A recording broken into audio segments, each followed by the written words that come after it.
रब इश्रह ली सदरी वयस्सिर ली अमरी वहलुल उक़दतम मिन लिसानी यफ़क़हू क़ौली। मोहतरम बुजुर्गों और दोस्तों, हर किसी को किसी न किसी से मोहब्बत होती है। ये मोहब्बत किसी इंसान को एक सहारा देती है, एक उम्मीद है, एक उम्मीद होती है कि वो जब वो उस चीज़ से, उस आदमी से या किसी से आदमी मोहब्बत करता है तो ये मोहब्बत ही किसी की रखवाली करती है, किसी की जान बचाती है। उसी मोहब्बत की बुनियाद पर आदमी एक दूसरे के लिए कुर्बानियाँ देता है, निछावर करता है अपने आप को, अपनी दिन रात, इस उम्मीद पर कि ये चीज़ या वो लोग हमारी एक दिन मदद फरमाएंगे और हमारी उम्मीदों पर खरा उतरेंगे। तो उन सब चीज़ों में सबसे ज़्यादा जो काबिल तवज्जो है और मोहब्बत का जो है मुस्तहिक है वह हमारे औलाद हैं, क्योंकि वह हमारे भविष्य भी हैं, हमारे फ्यूचर भी हैं। और वो जब माँ के पेट में रहते हैं उसी वक्त से माँ बाप की तवज्जो उसकी तरफ हो जाती है, एक उम्मीद सा लगा लेता है कि हमारा फ्यूचर है, हमारा नाम रोशन करेगा। और जब वह अल्लाह ताला उसको माँ बाप की गोद में दे देता है तो उसको लगता है कि हमको सब कुछ मिल गया, और उसी दिन रात उसी के सहारे जीता है, मरता है, उसी के लिए उधेड़ बुन में रहता है कि इसकी ज़िंदगी कैसे संवरे, कैसे आगे चलकर एक अच्छा इंसान बने। तो मोहब्बत का तकाया ये करता है कि हम इसका भी ख्याल रखें कि आने वाला जो इसका कल हो, समाज में जो बुराइयां हैं उससे वह बचे और अपने आप को उससे बचाए और दुनिया में भी हमारा नाम रोशन करे। जैसे कि आप एक गीत बहुत सुनते होंगे आप कि तुझे सूरज कहूँ या चंदा, तुझे चाँद कहूँ या तारा, मेरा नाम करेगा रोशन मेरा राज दुलारा। ये गीत आप अक्सर सुनते होंगे। और इस गीत में माँ बाप की जो मोहब्बत है और उसके ताल्लुक़ से जो उसके अंदर जो जज्बा रहम है, इसको उजागर कर दिया गया है। ये तो हमें चाहिए कि अगर हम उससे मोहब्बत करते हैं या मोहब्बत का दावा करते हैं तो हम ख्याल रखें कि वो कौन कौन सी चीज़ है जिससे हमको अपने बच्चे को बचाना है। आप देखते हैं कि समाज में जैसे मोबाइल का एक वायरस है, बहुत बच्चे ऐसे हैं कि अपने तालीमी कैरियर की तरफ ध्यान न दे करके उस पर तवज्जो नहीं देते हैं और हमेशा मोबाइल चलाते रहते हैं। और उसमें तरह तरह की अच्छी बातें भी हैं लेकिन बिगाड़ की बातें ज़्यादा हैं, जिससे वक्त की बर्बादी भी होती है और उसमें एक से एक उसमें आता है, ऐप्स आता है या वीडियो आता है जो, और शैतान का ये फैलाया हुआ एक चाल है कि उस बच्चे को एक के बाद एक, एक के बाद एक, एक के बाद एक, उसका सिलसिला नहीं टूटता और धीरे धीरे धीरे धीरे वह उस पर छा जाता है जादू की तरह, और ऐसा जादू उस पर सवार होता है कि फिर तो तालीम के ताल्लुक़ से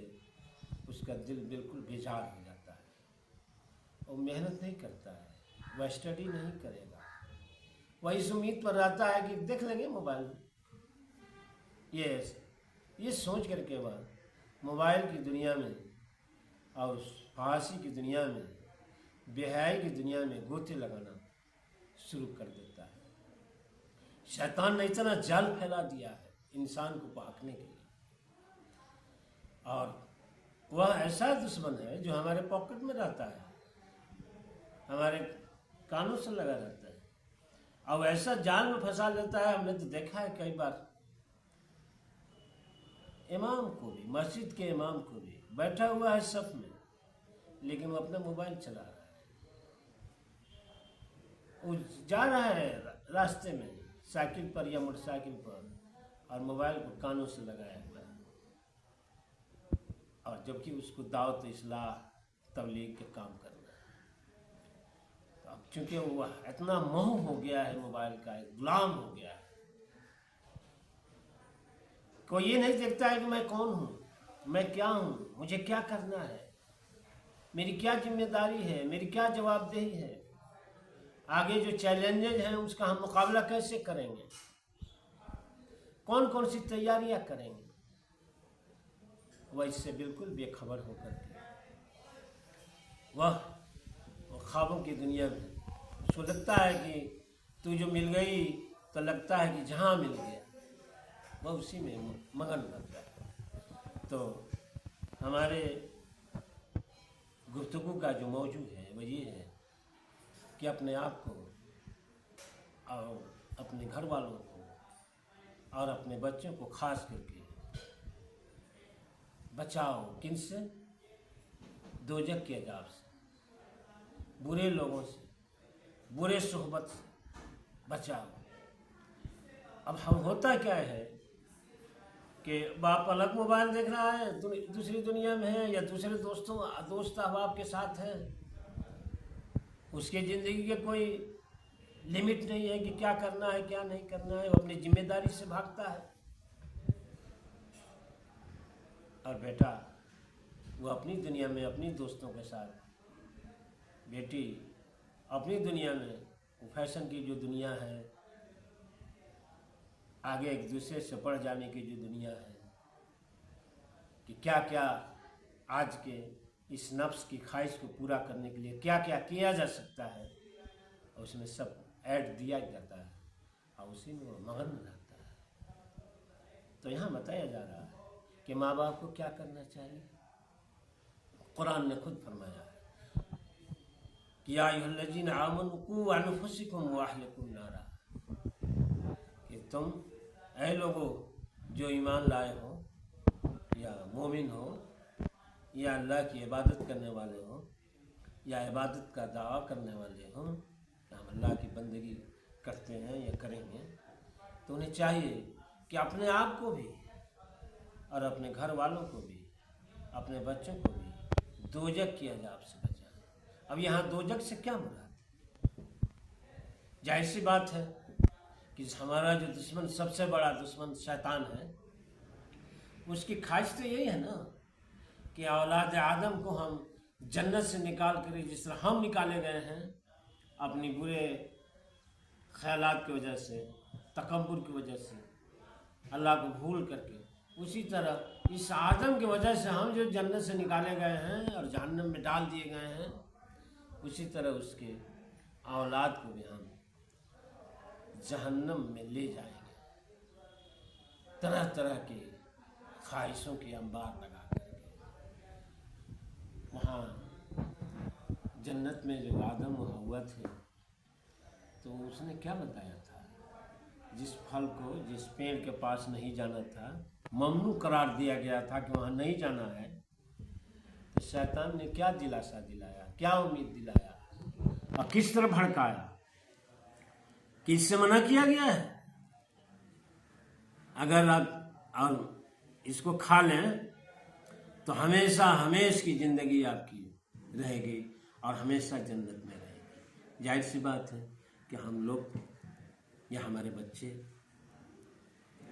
जो अल्लाह के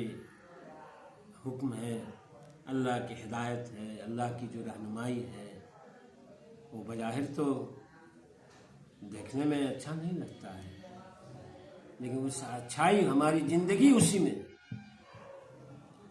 और शैतान हमें दूसरी तरफ ले जाना चाहता है।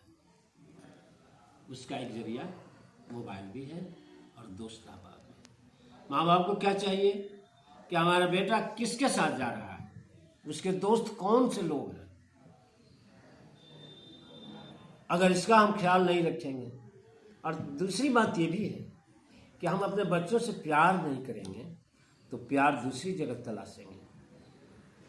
दोस्ताना ताल्लुक उससे नहीं रखेंगे, उस बैठ करके आपस में गुफ्तगू नहीं करेंगे, एक दस्तरखान पर बैठ कर खाना नहीं खाएंगे और उसी में अपने दिल की जो बातें हैं उसका इजहार एक दूसरे से नहीं करेंगे, कम्युनिकेट नहीं करेंगे, तो अपने दिल की बातें दूसरों से करेगा। और समाज में तरह तरह के ख्याल के लोग हैं जो उसको आए दिन जो देखते हैं ना, कत्ल व गारतगरी। कुछ दोस्त आए, बच्चे को ले गए, चलो टहलने चला जाए, चलो घूमने चला जाए, आज फला जगह पिकनिक मनाया जाएगा, और वहाँ ले जा करके उसको बुरी आदतों में, नशा, चरस, अफीम, शराब, जुआ में उसको धीरे धीरे उसकी तरफ तरगीब देते देते वह उसका आदी बन जाता है। और फिर वह एक दिन उस चीज़ को हासिल करने के लिए माँ बाप को तंग करता है और यहाँ तक कि कत्ल तक कर देता है। तो अपने आप को भी बचाना है उनके बुरे अखलाक अतवार से, और बच्चे को बचाना है। तो यहाँ दरअसल ये चीज़ बताई जा रही है, मेरे गुफ्तगू का मौजू ये है कि अपने आप को, अपने घर वालों को,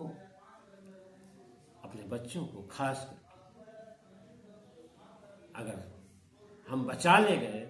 तो ये हमारी बड़ी कामयाबी होगी। हमारा बच्चा भी कामयाब हो जाएगा, हमारा नाम रोशन करेगा, हमारे लिए एक प्रॉब्लम नहीं बनेगा, प्रॉब्लम क्रिएट नहीं करेगा, बल्कि कल होकर हमारा सहारा बन जाएगा, हमारा आँख बन जाएगा, हमारा हाथ पांव बन जाएगा, और हमारे लिए एक इंश्योरेंस होगा वो बच्चा। और वही बच्चा अगर नेक बन गया तो मरने के बाद हमारे लिए, हमारे इशाल सवाब के लिए नेकियां करेगा, हमारा नाम पर इशाल सवाब मिलेगा। वो भी सदके जारिया है कि बच्चे को अच्छा बना दिए, और जितना भी वो नेकी करेगा उसमें माँ बाप भी उसके हिस्सेदार हो जाएंगे। तो कल के लिए भी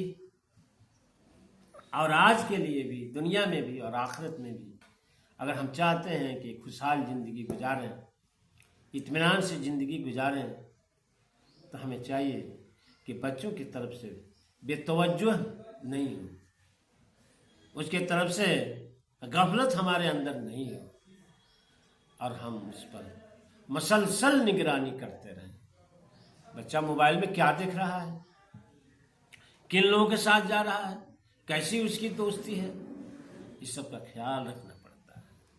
अगर ख्याल रखेंगे तो इंशाअल्लाह अल्लाह ताला हम लोगों को इस दुनिया में भी और आखिरत में भी अजाब से बचाएगा, इस दुनिया के अजाब से भी बचाएगा, और यहाँ भी सुरखरू होंगे और आखिरत में भी सुरखरू होंगे। अल्लाह ताला हम सबको इन बातों पर तवज्जो करने पर, ध्यान देने, उन पर अमल करने की तौफीक अता फरमाए। वाखिर दवाना अनिल हम्दुलिल्लाह रब्बिल